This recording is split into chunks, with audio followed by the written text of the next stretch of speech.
بسم اللہ الرحمن الرحیم۔ السلام علیکم۔ آج میں آپ کو بتانے جا رہی ہوں حضرت لال شہباز قلندر کا ایک واقعہ۔ حضرت لال شہباز قلندر تشریف لے جا رہے تھے تو ایک ریچھ کو نہ جانے والا نظر آیا تو پوچھا تم کون ہو؟ تو بولا میں قلندر ہوں۔ اسی دور میں ریچھ نچانے والے کو بھی قلندر کہتے تھے۔ آپ رضے نے بے اختیار ہو کر مسکرا دیے اور یہ بات اس ریچھ نچانے والے کو پسند نہیں آئی۔ کہنے لگا آپ کون ہیں؟ آپ نے فرمایا میں بھی قلندر ہوں۔ کہنے لگا آپ کیسے قلندر ہیں؟ نہ آپ کے پاس ریچھ نہ ڈگڈی تو تماشا کیسے دکھائیں گے؟ آپ نے فرمایا پہلے تم دکھاؤ پھر میں دکھاتا ہوں۔ ریچھ والے نے ڈگڈگی بجائی اور ریچھ کھڑا ہو کر ناچنے لگا۔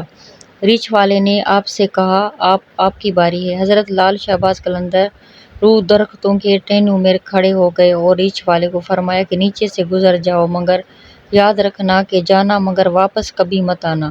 جیسے ہی ریچھ والا نیچے سے گزرا ماحول ہی بدل گیا۔ نہ وہ سورج کی گرمی نہ گرد و غبار، جہاں تک نظر دیکھ سکے وہ خوبصورت پہاڑ سرسبز و نہ موسم گرم نہ ٹھنڈا۔ ابھی اس سوچ میں ہی تھا کہ دیکھا ایک عظیم لشکر سپاہیوں گھوڑوں پر سوار تیزی سے اس کی طرف بڑھ رہا ہے۔ وہ گھبرا گیا کہ تو آج تو جان گئی۔ پاس پہنچ کر لشکر رکا اور سپہ سالار آگے بڑھا۔ اس سے پہلے وہ کچھ کہتا کہ سپہ سالار ریچھ والے کو بولے بادشاہ سلامت آپ کہاں غائب ہو گئے تھے؟ آپ کی سلطنت آپ کا انتظار کر رہی ہے اور ملکہ عالیہ کا رو کے برا حال ہوا ہے۔ اب وہ حیران پریشان شاہی گھوڑے پر سوار ہو کر ساتھ چل دیا۔ جب محل میں پہنچا تو عظیم الشان عمارات دیکھ کر حیران ہوئے۔ اندر داخل ہوا تو خوبصورت ملکہ گلا گشا کرتی لپٹ گئی اور کہاں رہ گئے تھے آپ سب بھول کر نہا دھو کے شاہی پوشاک پہن کر تخت پر بیٹھ گیا۔